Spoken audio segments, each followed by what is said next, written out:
औरत ने 3 संतों को अपने घर के सामने देखा। वह उन्हें जानती नहीं थी। औरत ने कहा, कृपया भीतर आइए और भोजन करिए। संत बोले, क्या तुम्हारे पति घर पर हैं? औरत, नहीं, वे अभी बाहर गए हैं। संत, हम तभी भीतर आएंगे जब वह घर पर हों। शाम को उस औरत का पति घर आया और औरत ने उसे यह सब बताया।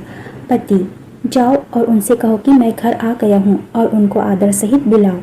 औरत बाहर गई और उनको भीतर आने के लिए कहा। संत बोले, हम सब किसी भी घर में एक साथ नहीं जाते। पर क्यों? औरत ने पूछा। उनमें से एक संत ने कहा, मेरा नाम धन है। फिर दूसरे संतों की ओर इशारा करके कहा, इन दोनों के नाम सफलता और प्रेम है। हम में से कोई एक ही भीतर आ सकता है। आप घर के अन्य सदस्यों से मिलकर तय कर ले कि भीतर किसे निमंत्रित करना है। औरत ने भीतर जाकर अपने पति को यह सब बताया। उसका पति बहुत प्रसन्न हो गया और बोला, यदि ऐसा है तो हमें धन को आमंत्रित करना चाहिए। हमारा घर खुशियों से भर जाएगा। पत्नी, मुझे लगता है कि हमें सफलता को आमंत्रित करना चाहिए। उनकी बेटी दूसरे कमरे से यह सब सुन रही थी और वह उनके पास आई और बोली, मुझे लगता है कि हमें प्रेम को आमंत्रित करना चाहिए। प्रेम से बढ़कर कुछ भी नहीं है।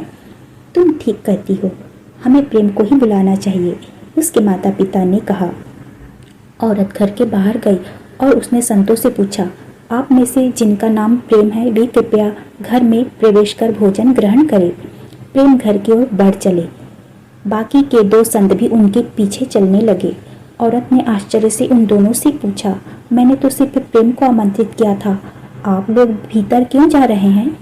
उनमें से एक ने कहा, यदि आपने धन और सफलता में से किसी एक को निमंत्रित किया होता तो केवल वही भीतर जाता।